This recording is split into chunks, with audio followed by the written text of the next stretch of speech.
a damn Alabama fan and proud of it. Gun Nation forever, brother. Namath again faking, quickly finds his target. Now cuts in. He's at the 40-yard line. He's at the 30. Quick drop throws in the end zone. Each number represents an expectation, a challenge that only a championship tradition can issue.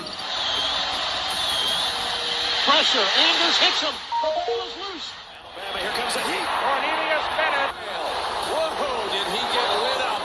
It is an endless passing of the torch that urges the wearer to enrich his legacy. Brings pressure up the middle in a hurry. They can't get away from Duncan. Alexander first down and more. Richardson breaks free on the sideline.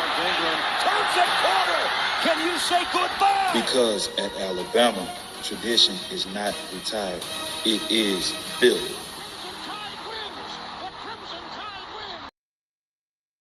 I'd like for people to remember me as being a winner, because I ain't ever been nothing but a winner.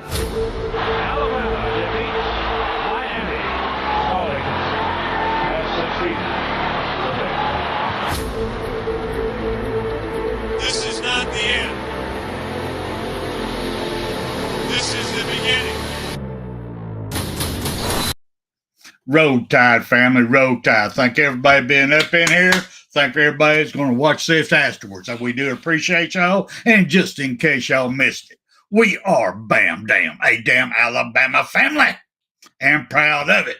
Gut Nation forever, brothers and sisters. As y'all can tell, I'm a little wore out, beat down today, but we're going to get through this today. We're going to have a little fun with it.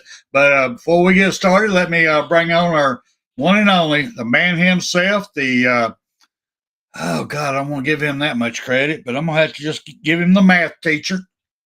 A.T., come on down, brother. It doesn't just roll out great players. He and his staff develop them. It's all about the process.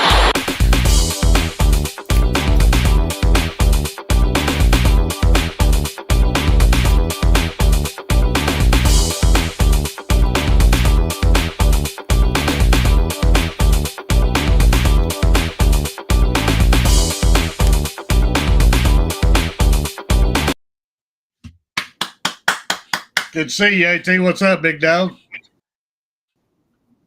Tide, the LSU, fuck you. In 2 weeks, we're coming for you. We're going to take your manhood. We're going to take your women. We're going to take your town, and we're going to bring it back up here to Alabama, teach them how to say yes, sir, and they're going to learn how to say roll Tide.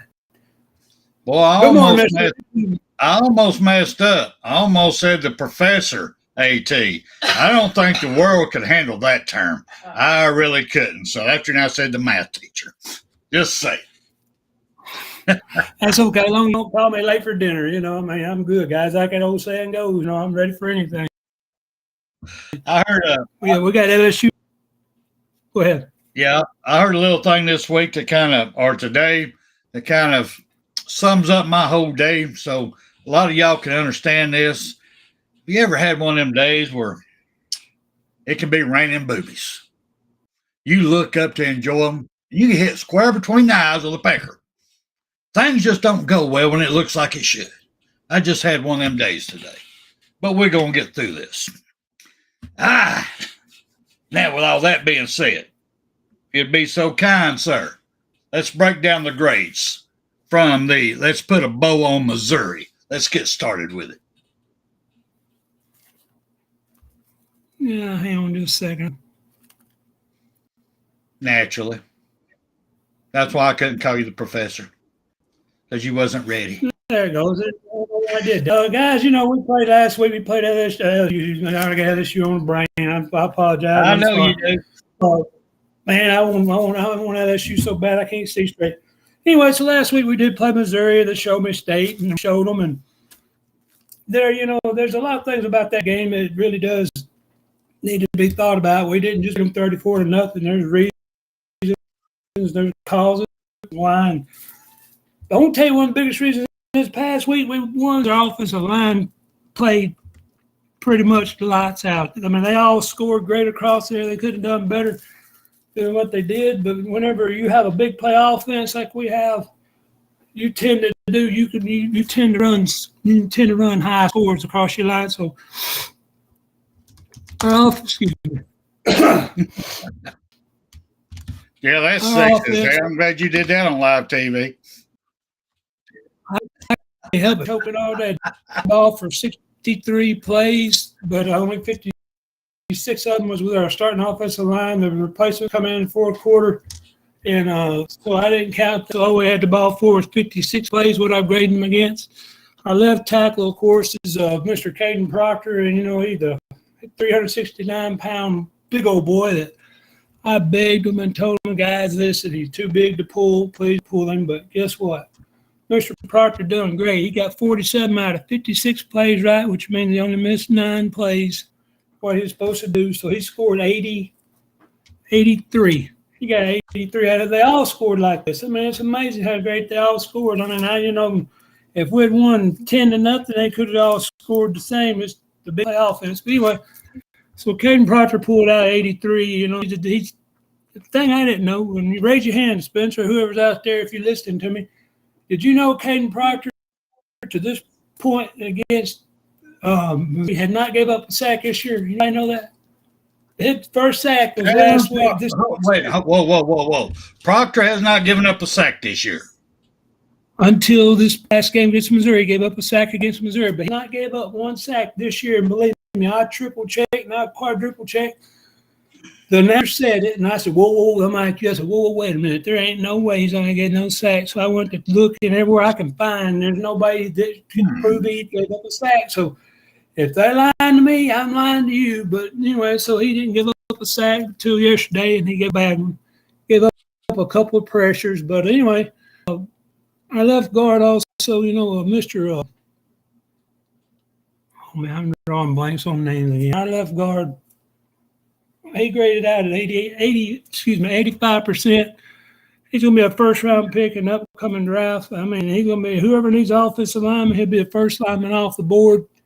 I don't know who that'll be, but I promise you it'll be a top 5 pick because I don't think there's that many quarterbacks out there that's worth the first 4 picks in a draft. You might have 2 quarterbacks. That's about it. So our left Tyler Booker, our left guard Tyler Booker graded out at 85% or 85. He done great. I mean, he's one of them old boys that you can lean on and say go get him and just walk off and don't worry about it. And then of course our offensive center came in from Washington with Coach DeBoer, Mr. Brailsford. He done great. He graded out 85% himself. He got 48 correct out of the play he was supposed to run. He got 85 of them correct. So our center still hey, listen, have we had a bad snap? If you have seen a bad snap in the last couple of games, you're welcome. I sent him a letter going, hey, listen here, here's how you do it. And he said, Mr. Laster, I appreciate it. So he sent me the thing, and I got it over here. I can show it to you. Yeah, but the heck out of the ball, doing a great job, making good calls across around the offensive line. And Mr. Brailsford, I appreciate this and sending that jackass up there at Ohio State. Our right guard switches out a couple to Mr. Jaden Roberts, the one I like so much. He's still – last week he went into the tent, and you see him go into the tent. He's been playing hurt, and that's Vanden Mark, a transfer from Michigan State, come down, and he's been playing some of the guys. The angle that I'm watching this from, it's hard to see the numbers at times, so I don't try to see the numbers every time Vanden Mark comes in the game. So our right guards, both of them graded out at 82 together. They graded out 82. They're the lowest score of the group at 82. Imagine that. 82 is damn good. That's all American almost. That's all SEC numbers, Mr. Spencer. And, of course, our right tackle, Mr. Pritchett, you're pissing me off. Pritchett, you graded out great, but the plays that you don't grade on, you don't can try. No. That's what your issue is. There's a play. That's what you want off of your own. Anyway, so when you do good, you grade good, you do right, you do what you're supposed to, you graded out at, like I said, 83. I'm sorry, 83. And our linebackers, bless America, Lord, help me, I'm having trouble with that. Our tight ends, they graded out well. Mr. Robbie Oots, I'll tell you what, we got one here. I've done on him. Boots a heck of a blocker. Y'all don't respect him. I want to send him a Christmas present. This dude is, he's doing a well of a job. But score was 82, 83, and our higher score was 87. Mr. Brailsford graded out 87. He done the best, and our lowest grade was 82, which is our right guard, and that's because of Jaden Roberts playing hurt a little bit, and Vandermark is good, but he keeps them up there at 82. So we got good offensive line depth, I think. It's just not getting to play very much. But Mr. Spin, all this, and to say all that to say this, we beat them 34-0. But we only had the ball for 63. That's outstanding. I mean, that's great grades. I mean, across the board, can't argue it. That's numbers don't lie. That's awesome. But let me ask you this. Did they do that good by the numbers? Because they've improved so much? Or do you think that Missouri's defensive line wasn't all that good? What as many times as you replayed it to make these grades, what's your true takeaway from it? Their defensive line did not get the pressure that we've been seeing. They did not do what South Carolina done, what Vanderbilt done, and I forgot the other team. They didn't pinch the corners as much. They didn't come off the edges fast and as hard, and a lot of that. So I think that's part of the reason we've graded out well. And we still listen. Well, some of these plays, when you get 47, 56 correct, there's 9 plays you did your job done. For example, didn't have a lot of that. They didn't have a lot of that missing play stuff. So the answer to your question is simply our offensive line got to run the ball more than they've been. When you run the ball, you get to know this right guy over here. The guy to your right's a half a step behind you. The guy to your left is a step ahead of you. So you know the timing. You get timing down right, and you get up in that hole and you hit that guy about the time the back comes through and you knock him out of the way. The back is chunking down the field. That's the difference. That's execution. It's timing. And it's perceived. Get up in him, you knock him back, you driving him back. Another guy comes across and is up a hole. They worked as a unit. That's the best they worked as a unit this year, Mr. Spencer. But it's definitely offensive line was better. They were just better. I'll give you that. I saw improvement. I really did. And I have to agree, a lot of it had to do with them running the ball more. That we all been preaching about. Run the damn ball, please. Good God. Yes, we have all these stable running backs. But now with that being said, if we need to at least do, I'm going to say a 50% game play calling to run the ball. Why can we not snap the ball sooner than what we are on running plays? Because we get a lot of penalties because these big boys are down there in the dirt.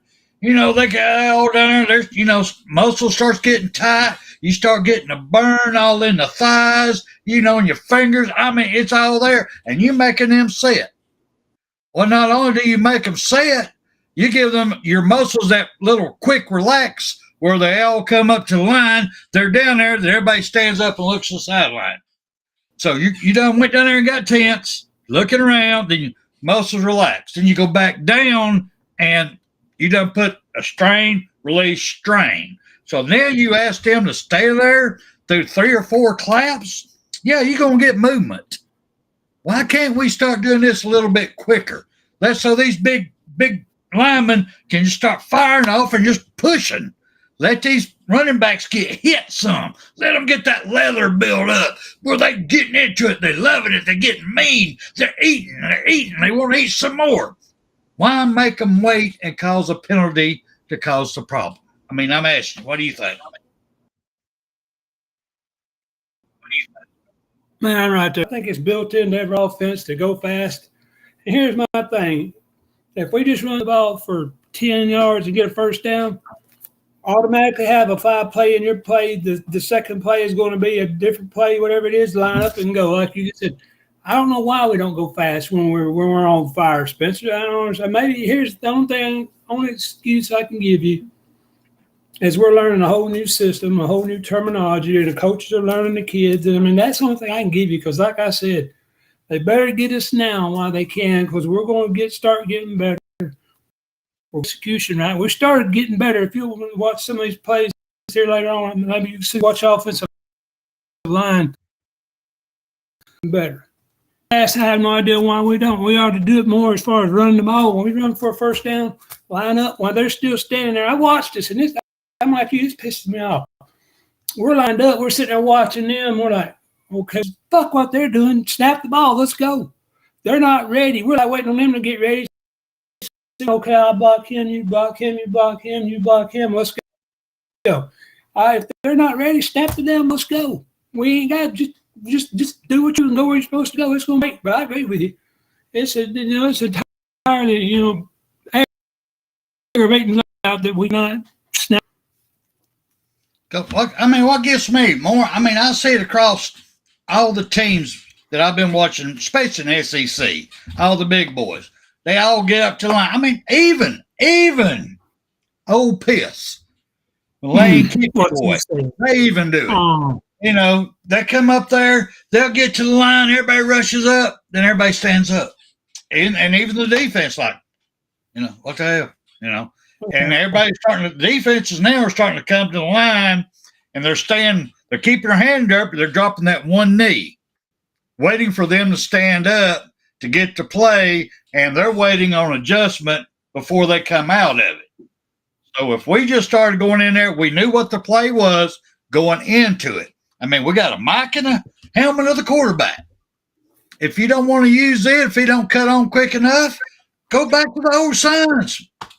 3-0, boom, boom, whatever. What? And just get up there, line up, first Sam, go.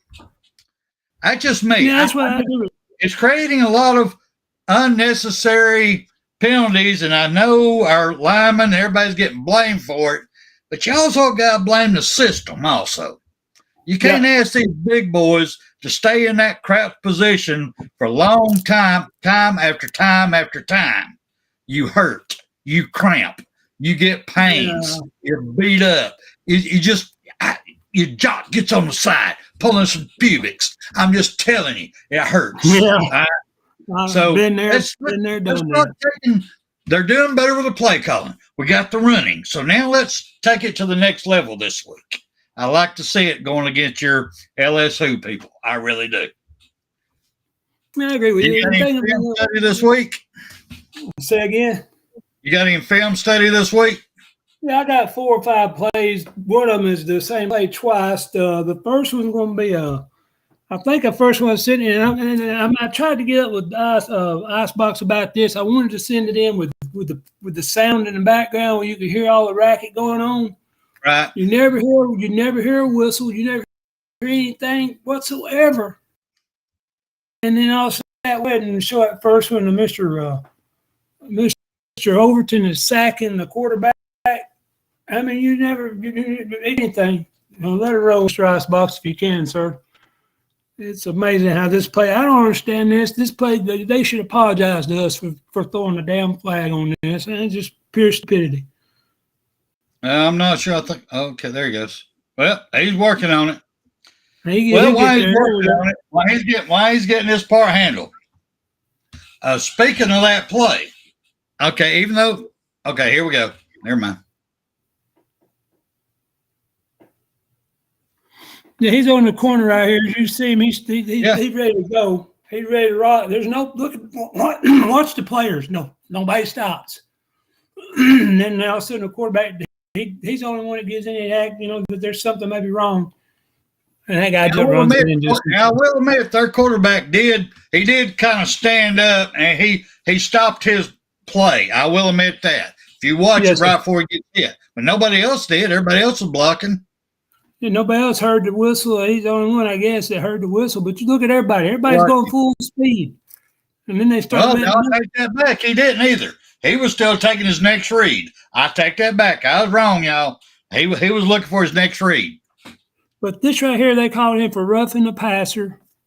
And I mean, I'm absolutely having a duck fit. If I had to, I wish I'd put the sound on there and took a chance on it. See, he's turning, he's looking at this crossing pattern right here. You can see him turn to see it. Yeah, he's still going too.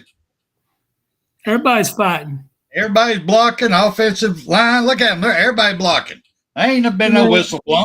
There's no way Overton right there can know that play is. Where's the officials? Why ain't they running in blowing the whistles? Where are they at? Look at the guy. Look at the official back here at the 30-yard line. Yep. He's watching the offensive line. I guess he's supposed to be the offensive line judge. He's back there watching them. He's not throwing his hands up there. He's just not doing nobody's doing anything. It's a poorly officiated. And I'm telling you what, these guys, you can't do that. That could have cost us big time. Go ahead and let her run, Mr. Icebox. Just amazing. And 15 yards, gave him a first down. They didn't deserve it no more than a man in the moon. Of course, Quay picks it up, runs it in just in case it's a fumble.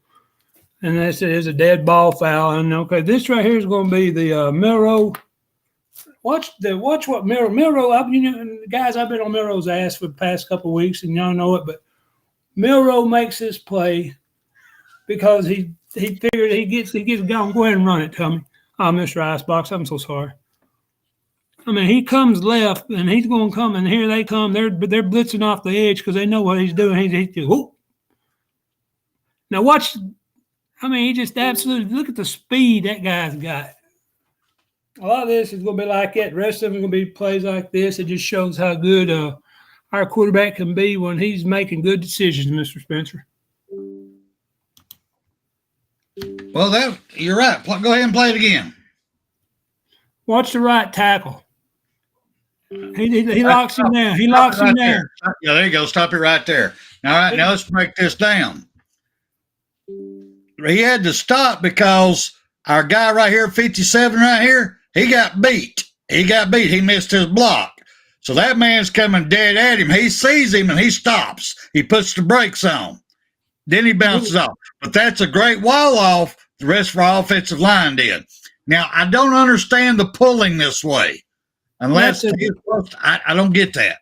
That's to get the linebackers flowing the wrong direction. They've done that a bunch of times. We'll pull our guard, our tackles to the right or to the left and go the opposite direction. That's solely to get them linebackers taking 3 steps one way or the other way and get out of position and get somebody position to get going. It's just a misdirection, eye candy, if you will. But, if you look at our right guard, our right tackle right there, he's got that guy and then he walled off. But they knew our tendency, I think, because they actually stunted. If you want to rewind it, watch the tackle on their team. They all shoot to the right. So they're going to stop us play the right. But our quarterback, watch them all. If you can make it just 1 second, cut it right back off. Watch them how the defensive line, they're going to come out and see how they're angling. Yep. The guy that plays head up the nose guard, he's shooting between the guard and the tackle right now. The 2 outside guys are not. But you can see how they're trying to get to this side. Look how they got us outnumbered down here at the bottom. 1, 2, 3, 4, 5. They got 5 guys on the edge down here. And there's 6 down at the very bottom. So that's 6 of their guys on this side of the hash mark. And they got us outnumbered big time. But Jalen Milroe, with the speed he's got, he makes them look like kids. Go ahead and let it run. Stop it. Here we go. You see that? I like the receivers blocking on this. I'm like what I'm seeing with the receivers getting on people, man to man, getting heads up. I'm liking that. I got you one here later on. If I put it in there, I'm not sure with Kendrick Law, but he should be in one of these plays that we got. He's done great. So anyway, Mr. Go ahead and roll, bro. Go ahead. I like it. I like this stuff. Mr. Milroe right there proves he's not hurt. So, I've been thinking he's been hurt because he ain't been doing this, he ain't been doing that. Hang on a minute. And Milroe just seemed like he was hurt. And then right there, he shows he ain't hurt. So the past couple games, he just been up here. Run it up. Go ahead. Let's say this play right here is going to be the Mr. Justice Haynes. Watch Robbie Oots down here at the bottom of the screen, that tight end that's in the backfield right off the left tackle. Watch him wipe this motherfucker out. I mean, don't watch running back. Watch this guy when he pulls down the line. Go ahead and run it, Tommy. I'm sorry, Mr. Icebox. He going to get me. Watch him when he pulls. Watch him lay a scab. Oh, I mean, look at it. He's on the ground. I love that block. And, of course, there goes Mr. Sweet Justice, and he makes a good run out of it. But I wanted y'all to see Mr. Oots how hard when he hits these dudes. I mean, he absolutely. Back up a little bit more. We got to watch this knockout. I mean, he absolutely just blows him off his feet. Stop. Boom. I mean, look at him. 45 right there. He didn't turn him and got him laying on his back. There's a big history of the number 45 doing that through the years. Number 45 was Ralston, wasn't it? Or I think Fowler. Was it Fowler? Was his name, the fullback? Milroe was one of the latest New Wave podcast. That is sweet. That's a hell of a block right there. Look at the lineman. You know, everybody seems to be doing what they're supposed to be doing. I'm liking also how quick Sweet Justice there hit the hole. He did not hesitate. He hit it with full speed. I still like the blocking going on. We got this one person out of position right where he's going, but I like the play calling. I like how it was set up. Keep going there, Icebox, please, sir.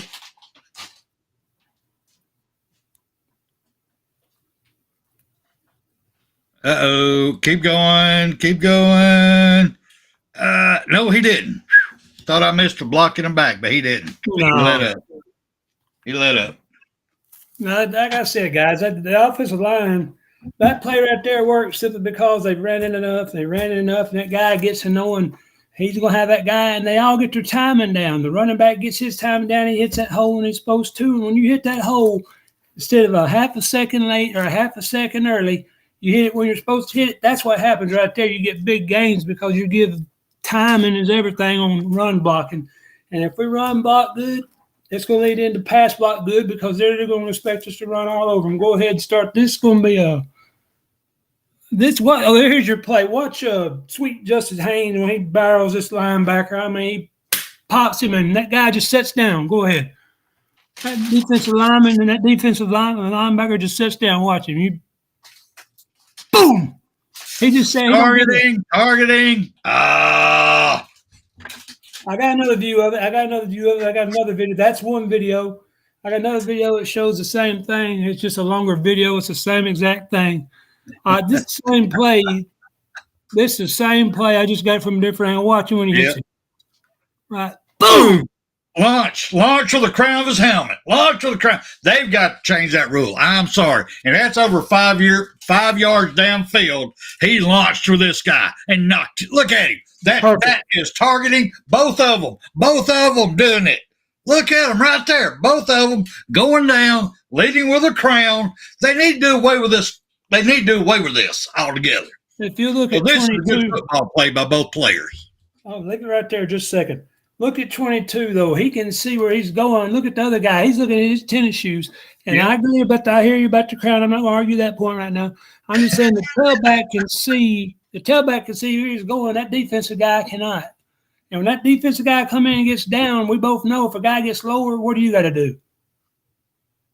You got to get lower, right? Because if you don't, he's fixing to take your kneecaps out. So, I mean, look how low a running back is. He's parallel to the ground, and look how he's still able to run that fast. Go ahead and if you can just real quick for the hit, when they hit, if you could stop it, I don't know if you can. Bam. I mean, you just knocked his dick dead in the turf. I mean, that was a dick turfer right there. Jesus Christ. Oh, damn, that was sweet. But with these rules, the way they're written today, that's targeting. Class A targeting by the rules. Both of them. This is why they need to change these rules. Because both guys, I thought, played like you're supposed to play football. Yeah, that's why I didn't throw a flag. That's why I didn't throw a flag. I agree with you. It should not be a penalty on that. Go ahead and let that run through, man. If there's another, I think there's one more angle. It's the same angle from the first one. It's just a different angle, a different time on it, I think. And let it go through. Let it keep running. It'll show it again here. It's just a long version of the same play. I was so irritated on that next replay. They were so close to showing how good it is. Watch this guy when he hits him. He just sits down, and the guy sits there for a minute like he's stunned. And I guarantee it, that lineman that he hit, or that linebacker he hit, is going to be in concussion protocol. Watch him again when he hits him. Watch him sit down. Boom! Okay, he sits Go back down. a little bit. I enjoy seeing that so much. I love it. My little wee-wee's getting hard. I love it. Stop. See, he's starting to go down. He's getting in the launch position. Go ahead. Right there. That dude just sits down. I watched Cole Cubic and Roman Harper talk about this play. And Roman Harper is like me and you. He loved it. I mean, he absolutely gaggled over. He said, "Watch that defender. That defender just sits down." He's like, I guarantee it. He rung his bell. I don't know if he come back on the field right immediately or not. And hey, Icebox, you might want to tomorrow since you're off. You might want to go ahead and copyright that Dick Turf comment. Oh yeah, because nobody else said that. And the guy's damn dick knocked in turf. Dick turfed. He was Dick Turf. All right, go ahead. Sorry about that. Keep going. I think as the last one, there's a little bit more of that same play, but right when he does what he's going to do, it irritates me because it stops it. Oh, that is a beautiful run, Sweet Justice. And right there, this play stops. He's fixed it. See right there, you see that where he's looking, and that play stopped. But you see he's looking dead at number 4. Number 4 is looking dead at him. They know they're fixing to come together like a couple of rounds, and that's what they did. Oh, Sweet Justice. All right. Christmas sale put on old lady in the concussion protocol. I hear you, man. I'm sorry. Go ahead. Let me ask you this real quick then. After seeing it many times you have, I know I said this about the offensive line, but I'm going to ask you about the team as a whole. Because we put a big goose egg on them. Is it because our defense has improved so much? Or is it because their injuries and they were depleted so much? What, in your opinion, which one was it? More that their quarterback and their starting tailback was out. Their best running back guys did not play at all. I forgot the kid's name. And their quarterback tried to play, and he shouldn't try to play. I mean, I could have done better than he did, as beat up as he was. But it's a little bit of both, I guess, but mainly is because they're starting quarterbacks out. You know, if you take a Tennessee starting quarterback, Nico, out from Tennessee, and you take Sampson out from Tennessee, how are they going to be? You know, not Nico. You take Sampson out. That's a different game. Well, you take them both out, and that's what I'm saying. You know, you take them both out. We're blowing them out. Yeah, I agree. And that's what I'm saying. I don't think here's the thing. I say it's 80-20. 20 we got better 80 their quarterback there, but 80% of that would be because their quarterback could not play and their tailback wasn't in the game, guys. It's slowly getting better, man. I agree with you.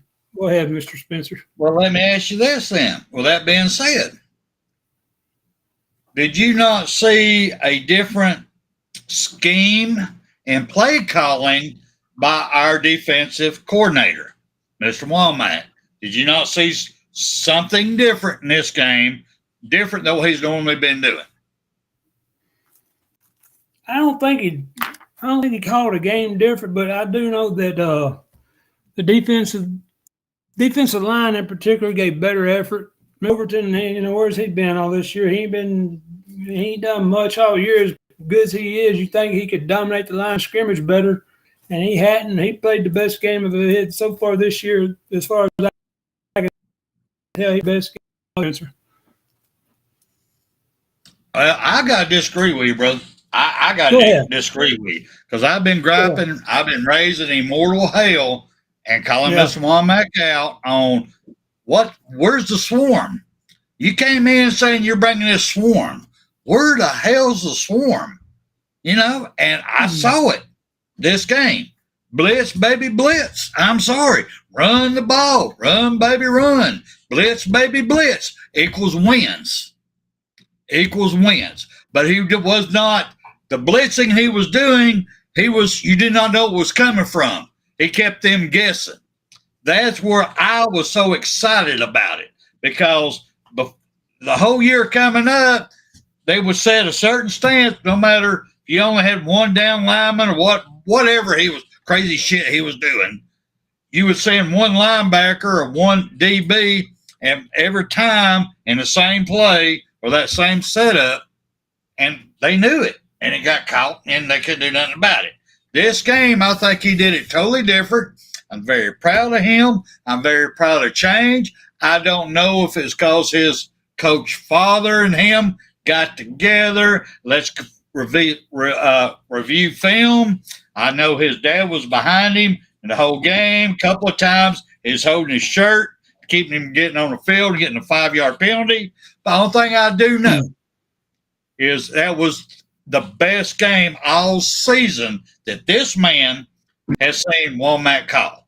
The players believed in him. The players are excited. That's another thing. Let me ask you. Why do you think the players are so pumped for this game? Last time they were pumped was the beginning of the Georgia game. They have not been pumped. Nobody on sideline. What do you think the difference is? I think. Well, before I say that, let me say part of this also about why I think our defense played better. Go for it. And here's the thing I can ask you to say that. I mean, Mr. Saab, SAAB was out, right? Got hurt last week, his foot. Yes. Bray Hubbard finally got an opportunity to shine. And if you go back and watch what that kid done, Bray Hubbard made a difference. And I think that's part of it. He brought excitement because he's just starting. He brought attitude, and he brought some stuff that maybe the other guys wasn't ready for. And he got them in there, and he got them all fired up. But Bray Hubbard played a hell of a ball game, man. I was really happy for him to make sure. Yeah, I was really happy for the kid. He was in on several different breakups and different pressures, and he done great. But what was your question again? I'm sorry, I didn't want to answer that. No, that was on that was the defensive part of it. My other part of it was talking about how, I mean, the excitement, all the energy that whole sideline had through the whole game, the excitement the coaches did.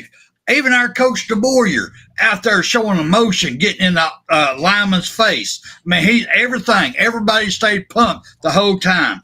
Defense come off, the offensive player high-fiving them, patting them on the back, patting them on the butt, thank you. And vice versa when the offense came off, defense is doing it. Special to everybody was pumped during the whole game.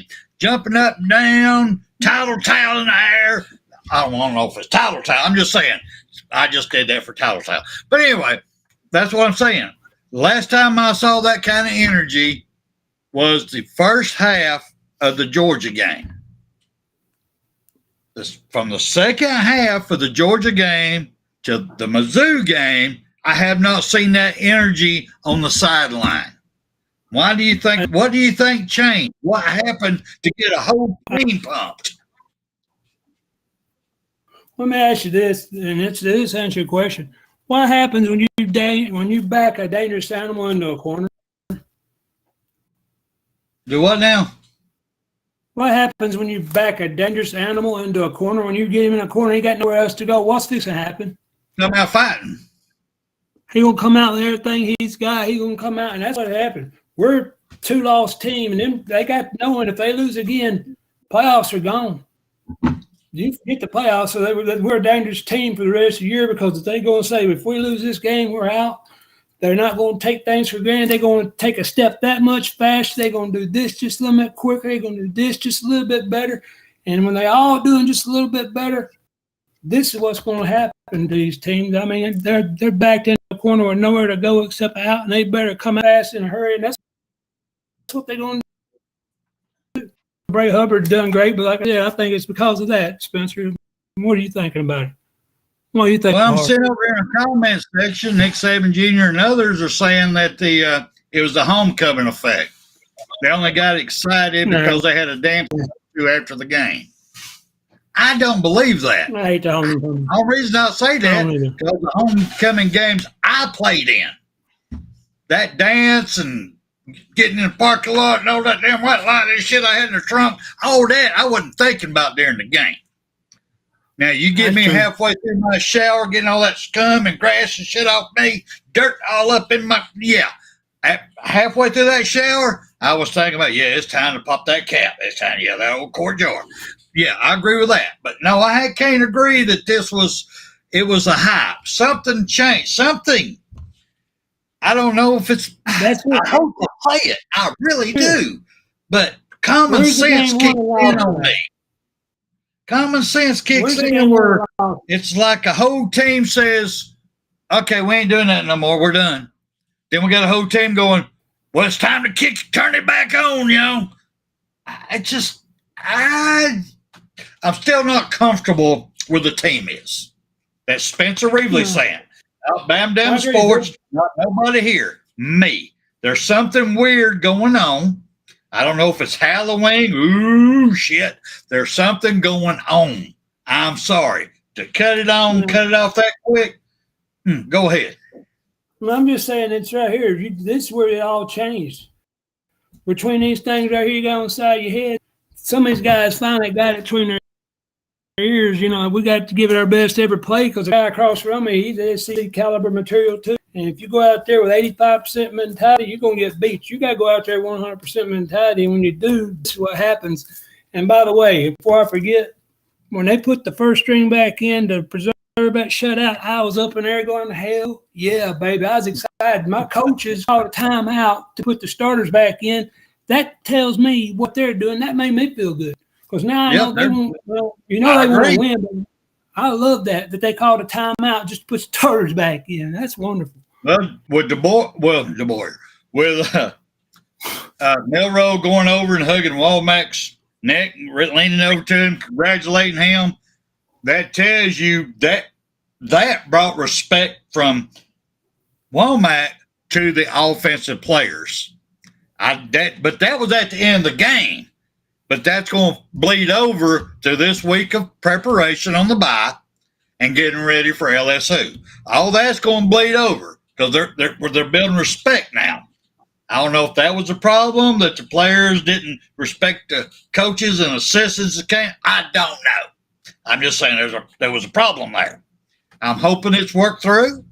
I hope they all damn getting it all together now. But I'm just saying it bothered me. It was too obvious.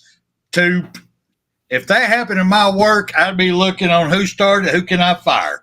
Because this ain't good for the company. And they got a saying here, guys. I want to tell everybody, if everybody go back and watch that game, there's one section I want you to listen to Jordan Love. He's the announcer talk. It's in the third quarter, about 4 minutes and 28 seconds left in the third quarter. Jordan Love talks about the time and what's off with the quarterback and stuff. He talks about Ryan Williams, how young he is, and talks about how that can throw it. And you listen to what Jordan Love says about Ryan Williams and how, he's going to get better. That's why the passing game has been off. It showed, and that's what it is. He overthrew Ryan Williams against Tennessee because Ryan Williams was supposed to be, I think Jordan Love said that pass he normally runs is like an 18-yard out. He only done a 12-yard out, and, of course, our quarterback threw it well over his head, you remember? And that's what he's saying. All right. You're going to talk about that Tennessee game now. You're going to have to talk about the timing being thrown off a bunch of this. You know what I mean?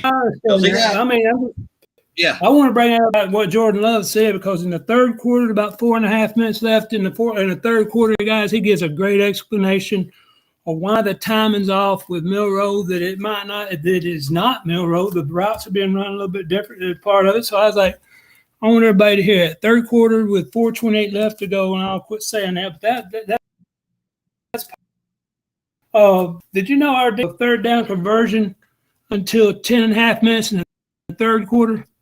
They'll make a third down conversion the whole first half. Missouri did not. All right, real quick, and I'm going to take off the bow on Miissouri, and we can go on over to the bye week and get ready for LSwho. What do you think about our kicker now? What do you think about him? I think a little better. Extra point, field goal kicker. What do you think about him now? He's doing a little better. The kid could kick. That's the reason he's there. He's done good. What are you laughing about? What's that supposed to be a point for? No, I think it's great because me personally, I've been negative on the boy because I was having flashbacks. I'm going into DTs and shakes and stuff, going, oh good God, here we go again. Jesus Christ, we're going to lose games because of a field goal kicker. What is going on here? I was having flashbacks, and I was so happy for him to hit them and hit them good, solid. It tickled me to death. I'm serious. I was going through DTs. It was terrible, and I was so happy. It was great. I hope his confidence built up, and away we get to go, because I thought he did a great job. And I do appreciate you. If you're watching, thank you, sir, for making this old man's heart slow down a little bit. Thank you. I appreciate it. I agree. Hey, Van Edwards. Hey, Van. Here you go, Van. Van taking some shots at me today. That's I'll get out. Mr. Dickhead. I'll be right back. If Icebox wants to come on, please do. I'll be right back. I got you covered. Go ahead and do what you got to do with your wife. I mean, I know back there what's going on. Turn the sound off. We don't want to hear you anyhow. Anyway, guys, did y'all hear what Mr. Florida State loser, Mr. I ain't going to say his name, DK? Oh, the Kennel, his name, what he said about Alabama. He said that we are not deserving of the playoff. If we win all our games, he don't want us in the playoffs because we're not deserving. We don't belong. If we win all, we still don't belong in the playoffs. I'm guaranteed there's a shooting bird screen right now. I appreciate it. Go up with number one if you agree with me. I am. Mr. Undefeated last year didn't make the playoffs. His team didn't make the playoffs. He got his little feeling hurt, and this year they're won one game. Mr. Kendall, I love it. I love it when you get on there and you cry about Alabama. And last year you got your butt beaten, and because we got in the playoffs and y'all didn't, and you've been crying ever since then, and you've been buying. Okay, I'm glad. Keep on. I love it. I absolutely love it to death when you cry like that. But guys, we got LSU coming up for long, and LSU and Alabama, they're going to be up for us like nobody else. It's going to be on like Donkey Kong. I mean, it's going to be some raping, some pillaging, and some shooting, and some hanging, and it's going to be some hard hits. When you come into this game, you better have this up here on. You better have it on right. You better be ready to play from the minute whistle blows to the last whistle, because they're going to be hard on our ass from where we go. So I got to looking, and trying to find some things. I ain't a big stats dude as far as games like this go, because there you go, Mr. Nick Saban Jr. Go kiss her. He can kiss mine too. So I got to look at things, just seeing how close they were. LSU's defense. Okay, we look at their what they give up running the ball. Their what we give up running the ball, and such and so forth. They're 48th in the country on defense against the run. That's bad, ain't it? But guess what? We're 69th in the country against the run. Our defense gives up more yards than LSU does. That's not like a big difference. 48-69, it's 14 yards difference. And we're 69th in the country against the run. When's that been that bad? So that's right about the swarming defense, but we learned they're getting better. So I guess the pass, we're 35th against the pass, and LSU, and this is what I didn't. I thought they'd be better against the run. LSU's defense is 88th against the pass. Well, our defense is 35th against the pass. The grand total difference, 37 yards. 37-yard difference. That's the defense. Like I said, I just looking for numbers, trying to make this make sense. And penalties is where I think, we have our biggest issue. These mental mistakes up here. These up here, not the hard mistakes where you're going after, you're being aggressive and you're hitting a guy and you're taking him out and doing it. You're too aggressive, I can handle that. When you do something stupid, that's when I want to put your butt on the sideline and tell you go home, don't come back, because I can't stand stupid penalties like that. But our penalties, we are 129 out of 133. There's only 4 teams in the country that's more penalized than us, Mr. Spencer. Only 4 teams are more penalized than us. And guess what? That can get you beat. LSU, if we come out with all these penalties like we did against Tennessee, we're going to get beat. We cannot have 15 penalties against LSU. We'll get beat. We're 129 out of 133. Only 4 teams. 4 teams, Spencer. They got more penalties than us this year. And then I looked at the other side of their offense. Our offense, total offense, LSU's 32 points a game. We're 37 points a game. Our defense gives up 22 points a game. Their defense gives up 18 points a game. Again, everything's this close. And what's it going to come down to? Like I said earlier, It's going to come down to these things right here. That thing between these ears you got. Sure, go ahead, sir. What do you think? Well,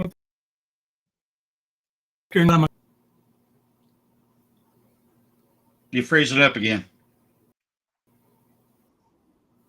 I'm sorry. Last thing I saw, LSU just Alabama sticking game. fingers in your airplane with earwax. What is the determining factor in LSU Alabama game? What do you think is going to be the number one reason why we win or lose the game? Why do we win or lose? Heart. Our team's heart. Do they want it? We have everything you need to win a championship. We have the coaching staff. We have the coaches. We have the players. We have the offensive line. We have the defensive line. Most of all, I mean, we have a good special teams. We got some depth. We have it. What we haven't had is heart. This season, we've lost heart somewhere. To me, that's what we got to have to win against LSU is heart. We can't help, like Nick Saban Jr. was saying, didn't know Diddy got out. Well, I got my Diddy lube right here. So, little real-time painkiller, the Maxi brand there, that's mine. I rub it on these sore joints, and I hope like hell our guys can get in there this week. They get healthy. They get feeling better. They keep that energy. That's the only thing, and I've said it twice now, that I'm afraid of after we finally do a breakout team. Hoorah! We finally all come together as a team. Coaches, players, everybody showing emotion and get a win. And then we go, all right, now you take off a week. That bothers me. I'm sorry, that bothers me. How do you maintain that for a whole week? I know, but it still ain't the same, bro. It still ain't the same. So, I mean, I'm hoping that it don't take, us going into LSwho and falling behind a touchdown before the guys wake back up. It scares me. We have everything. If our players keep the heart on, not hard, heart on for LSwho that they did with Miissouri, we know what's going to happen. Anyway, go ahead. Sorry, that slipped. Oh, man. Yeah, you keep a heart on, guys. That's okay. I don't care if you do or don't. You might distract the damn quarterback. He might like that. We know the coach does for LSwho. Anyway, side point. Yeah, he likes playing around with it. And I agree with that. The Godfather put up earlier, he said special teams and penalties are determining. I think the penalties, we got to stay away from them.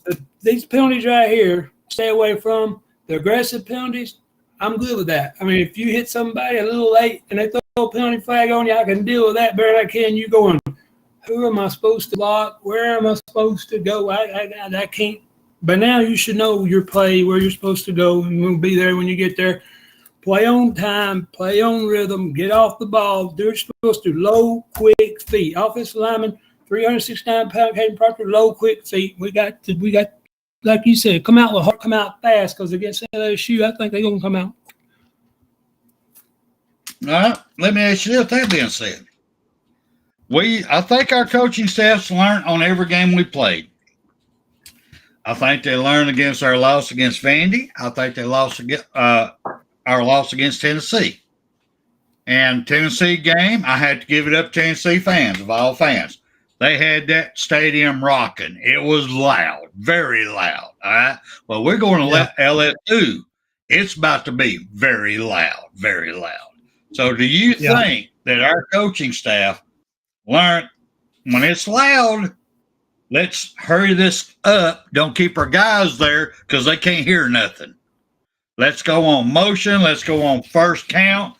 What do you think? Or do we go under center? What do you think is going to happen? I think you're center or your left guard, whichever one you want to. He's going to reach over and touch him and know when to snap the ball. He knows everybody. That's about the only way I really would trust it, over and touch the center. There's no – that can be heard over 100,000 people screaming. you can't even 10 foot away from the dude. You can't hardly hear all that. It's easy to hear me sitting here doing this. Well, I think it's going to be on the touch, and after watching what A&M on that second half, their biggest adjustment, Spencer, is they brought in a running quarterback. They only passed the ball 7 times in the second half. 7 times, and they ran all over. They ran all over LS. Go ahead. No, my thing is you cannot go with a guard touch.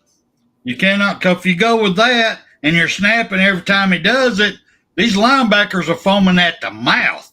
As soon as he touch him, I'm shooting. It's on because the ball will be snapped and I'm already bound. So there's going to have to be some little leg motion. There's going to have to be something else besides that. It could be him tapping, all right, look for it, something. But, yeah, we're going to have to run the ball a whole lot more than we have. Well, I hope we run the same amount we ran against Miissouri. Sorry, I'll shut up. Go ahead. No, I'm sorry. I kept freezing up, I think. But, here's another thing. He can tap him, tap him on the butt. And when he taps him on the butt, go. If he taps him on the knee, lower down around the knee, don't. Or if he taps him twice, go on the second tap or something like that. But I agree with you, but you can't, as well as I do, you cannot hear in that big a crowd. They're going to be screaming, and you ain't going to hear me, talking whatsoever. So you've got to come out with something. And that's one thing I suggest for your line to come off the ball when they're supposed to is that. Otherwise, you're going to have a lot of all sides or jumping all sides on us. We're going to have 8 or 9 jumping penalties, and that you cannot do it against LSU. You cannot give them that big advantage. Bro, you got a lot of tapping going on. Jesus Christ. Tapping I want to see going on is tap our app over here, BAMA Sports. But you over there tapping high, tapping low, damn, tapping once, tapping twice. You got to ease up on all that tapping now. You know where God did it. Be easy now. Be easy. Just say. Trying to keep them getting more penalties. We have got to play that game, not penalty-free. You ain't going to. 3 or 4. No, that's what I'm saying. If we had 4 or 5 penalties against Tennessee, it might have been different. The 2 games we lost was less than 1 score. So, we're right there. We're right there on the edge of beating everybody, and we're getting better. But, what would you do if you didn't do the tap? What would you want to do? How would you want to snap the ball with the line could come off the ball together? I don't know. If it was me, it'd go back to my high school days. Coach Kimberlin. Coming in there, and our quarterback was Perry. Come up in there, you got loud noise, or you got something you want to catch them up. It ain't no clap or nothing. We'd all go up the line. As soon as everybody got set, as soon as he raised his foot, the ball went. Now, granted, the linebacker saw it, but the ball was gone before they saw it. And it was just boom.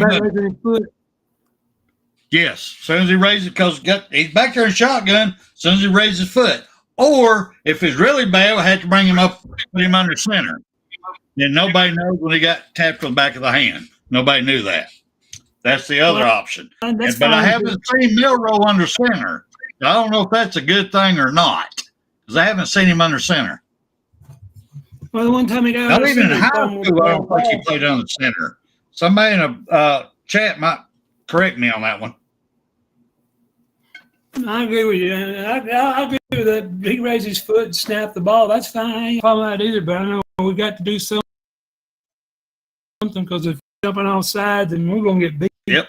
But again, A&M shows you how to shoot. All we got to do is do it. And we got better talent than beat them.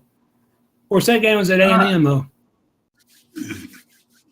Who do you think's a better coach? Coach DeBoer or the Kelly feller? I can't call him a coach, but Kelly. Sweet Britches Kelly. Sweet Britches. I think DeBoer is going to be the better coach right now. He's been around coaching maybe a little bit longer, but I think DeBoer will be the better coach. And that defense, if we give it another year, we'll get better. I know I've been screaming for somebody different myself all year long because I'm irritated just like everybody else. But I think, he might be the right man for the job. But like I said, I was wanting Jeremy. And of course, Brett Venables will get fired from Oklahoma. But I did. All right, we're up here top the hour. Let me get your last words in before I start talking about what all we got going on. You talking to me again? Okay. Yeah, I'm talking to you again. Your last words, brother. Tonight.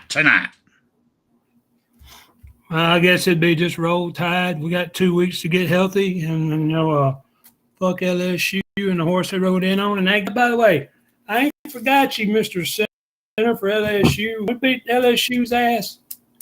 I'm gonna send the message. Stand that son of a bitch. I mean, God Almighty, I can't stand you. But go ahead. I'm done. Roll tide. And hey, Van, thanks for picking at me all night tonight. I appreciate it. It ain't hard to do. I'll tell you that right now. But anyway, here's my last words. I want everybody to know I'm so excited about us and CTS, BAMA Down Sports CTS coming together, and BAMA Down Sports getting to be a part, well, not being a part, but having CTS, because it's going to open us up to actually do what I've always wanted to do. And CTS started doing, and actually they proved it with all the different people who has come through CTS and started their own shows. We want to give everybody out there, if you have any inkling that you want to get up here and do your own podcast, or you just want to try this out, come on with us now. You can join one of our shows. We got several out there now, even the Bigfoot show. Icebox love to have you on there talking. If you want to do something a little different, come on with us if it's something you really want to do. Do you feel comfortable in it? Do you want to do it? Learn what's going on just a little bit, because we don't know it all by no means.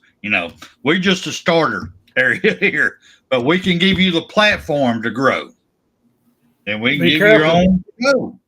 You're going to have to learn how to run the board, but because me and Icebox, we can only do so much, but you'll have to learn how to run the board, and you'll learn how to do your own show. Then you can determine if this is what you want to do before you start investing in a lot of equipment, a lot of stuff. So we're giving that out to everybody.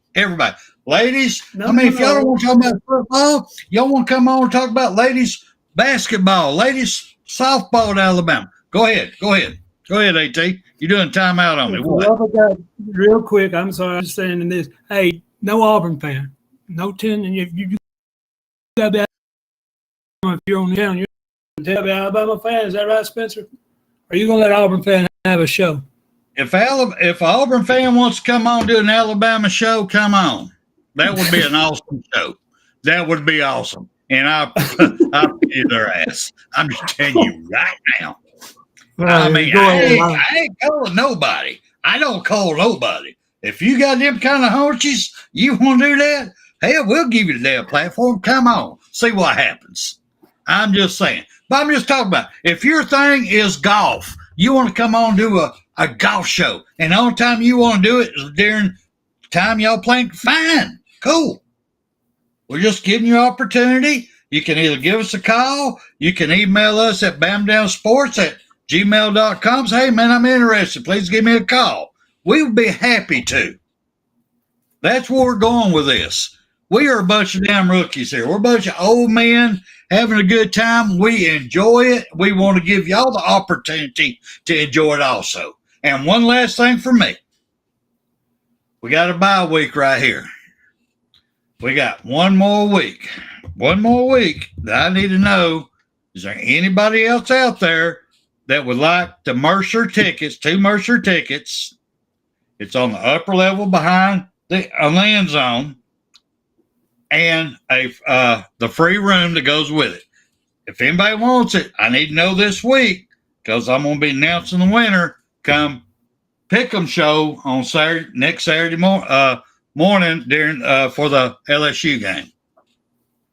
So if y'all want it, y'all, here you go. We need to know now. You got 2 weeks. 2 weeks. I need to know what's going on. Come on. Help a brother out. Come on. And if anybody wants to donate, we still have our GoFundMe up in there. I'll set it up to, you can donate as long as you want to. So we're good there. If anybody wants to donate to it, to have somebody go to a game. And that's all I've got. Anybody else got anything to say? Icebox, Hey, you want to come up here? Anything? Anybody else go 3? You're freezing up again. Anybody else go 3-0 this week? Nope. Unless I get 3 losses. I suck at Pickem show, but I hope somebody wins it. Who'd you pick, Icebox? Fuck you. I picked Mizzou. I ain't gonna lie to you. I picked Mizzou. And I ain't gonna lie to you now. I want everybody to know right now for the rest of the season. I'm gonna pick against Alabama because they're winning when I do. So I will lose a vote just to make sure they win. Because I am Alabama. If I wear one kind of shirt during the game they win, I'm wearing the shirt next week. And I'm same socks, same everything. I'm eating the same food. I'm just that kind of person. So anyway, go ahead. Do you wipe your ass with the same hand after a win, or do you swap hands? No. When you say wipe my ass, it's same hand. Now, if you ask me something else, I do swap on that one. Before we get out of here, I want to thank Nick Saban Jr. for coming on the Pickem show. He was great. We enjoyed having him. And, come back. Anytime. All 4 of us, we don't care, man. Just come on back, Junior. We enjoyed you. All right. Well, that all being said, we're going to slide up out of here, y'all. We're about 7 minutes overdue here. So if Icebox, you'd be so kind, please take us out with the mighty words of the great Bear Bryant, please, sir. Roll Tide. You've got to be better in all 3 areas of life, which of course are spiritual, mental, and physical. You must be able to discipline yourself. If you don't learn but one thing out of football, it'd be worthwhile.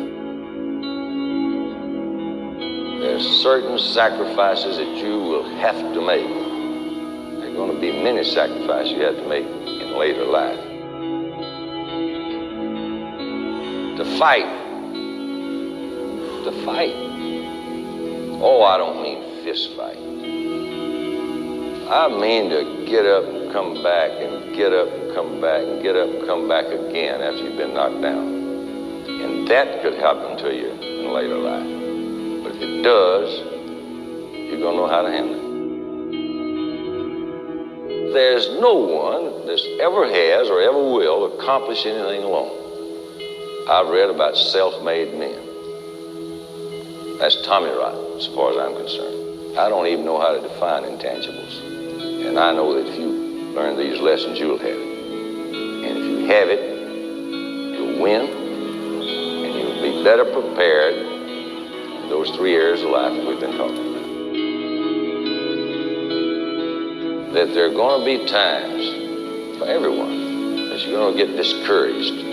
But if you never lose sight of your objective and never give up on yourself, if we do that as a team, 11 at the time, 4 years from now, why, we'll be walking out of here